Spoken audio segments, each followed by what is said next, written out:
ഈ ചക്കയ്ക്ക് ഏറ്റവും വലിയ പ്രത്യേകത എന്ന് പറഞ്ഞാൽ അധികം വലിപ്പം വെക്കില്ല. ഇനി അധികം വലിപ്പം വെച്ചാലും അതിൻ്റെ തുമ്പുവശം നമ്മൾ കട്ട് ചെയ്ത് കൊടുക്കേണ്ടതാണ്. കട്ട് ചെയ്ത് കൊടുക്കുമ്പോഴാണ് നമുക്ക് കൂടുതൽ ശിഖരങ്ങൾ ഉണ്ടായി അതിൽ നിറച്ച് ചക്ക ഉണ്ടായി വരികയുള്ളൂ.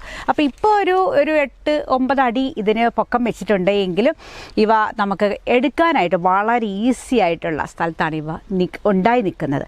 അതാണ് ഈ ചക്കയുടെ ഏറ്റവും വലിയൊരു പ്രത്യേകത എന്ന് പറയുന്നത്. സാധാരണയായിട്ട് ചാണകപ്പൊടിയാണ് നമ്മൾ ഇവർക്ക് വളമായിട്ട് കൊടുക്കാറുള്ളത്. ഈ ചാണകപ്പൊടി ഇട്ട് കൊടുക്കുന്നത് മാത്രമല്ല, വേനൽക്കാലം ആകുമ്പോഴും നന്നായിട്ട് നനച്ചു കൊടുക്കുക.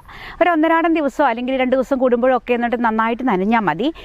പക്ഷെ അതിൻ്റെ ചുറ്റിലും നല്ലവണ്ണം ഇലകളും അതുപോലെ തന്നെ ഓരോ സാധനങ്ങളും ഒക്കെ ഇട്ടിട്ട്, അതായത് ഈ അടയ്ക്കാമരത്തിൻ്റെ പാളയും അതുപോലെ അടയ്ക്ക പൊളിച്ചതിൻ്റെ തൊണ്ടും എല്ലാം അതിൻ്റെ ചുവട്ടിലേക്ക് അങ്ങ് ഇട്ട് കൊടുക്കണം. എന്നിട്ട് നമ്മൾ നനച്ചു കൊടുക്കുമ്പോഴേക്കും ആ നനവ് ഒരു 3-4 ദിവസത്തേക്ക് അവിടെ നിന്നോളൂ. അപ്പോൾ എല്ലാ ദിവസവും നമ്മൾ നനയ്ക്കാനൊന്നും പോകണ്ട. പിന്നെ നമ്മൾ ഇപ്പോഴും വളമിട്ട് കൊടുത്താൽ